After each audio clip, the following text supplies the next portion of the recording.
Brazil's President Dilma Rousseff has accused politicians supporting her impeachment of trying to grab power in order to avoid corruption charges themselves. A vote will take place tomorrow. If 2/3 of deputies vote in favour, it'll trigger a formal impeachment trial in the Senate.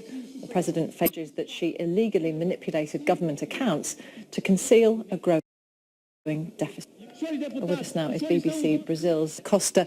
Camilla, there seem to be lots of investigations going on in Brazil into corruption at the moment. Tell us the background to this. Very much so. Brazil is also in the middle of a huge economic crisis, one of the worst economic recessions in history.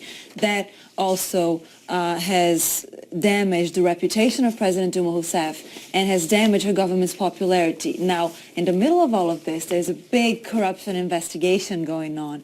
Now, she hasn't been formally accused of corruption or of stealing for herself, but her party has been hardly hit by those investigations. So then the impeachment process, in a way, gathered momentum, and then it started. The thing is, she is accused of what we call fiddling with budgets, which is basically using money from giant public banks to cover budget gaps in order to make her government's performance appear better than it was.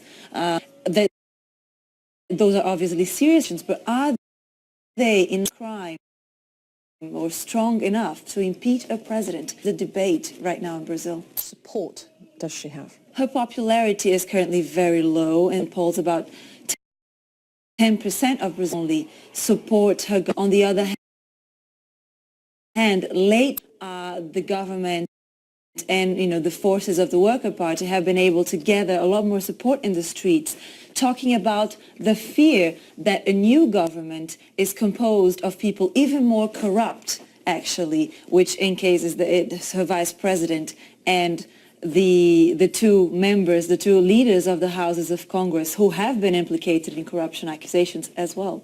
Oh, and what of the opposition then? How much power do they wield within the parliament of Brazil?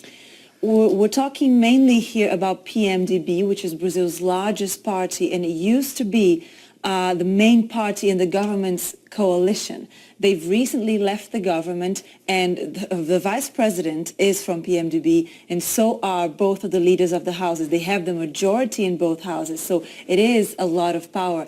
It's a party that has never elected a president in Brazil, but they have consistently been the most powerful party in the houses of Congress. So this is one of the reasons why people look at them with a bit of mistrust really, because Brazilians feel that they can't really trust them to form a good government. And just finally, when are we likely to have an answer from this vote? The vote in the lower house of Congress will happen on Sunday.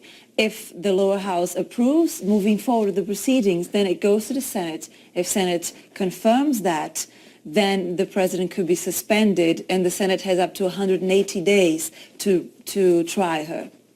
Camilla, thank you very much. Camilla Costa from BBC Brazil. Thank you.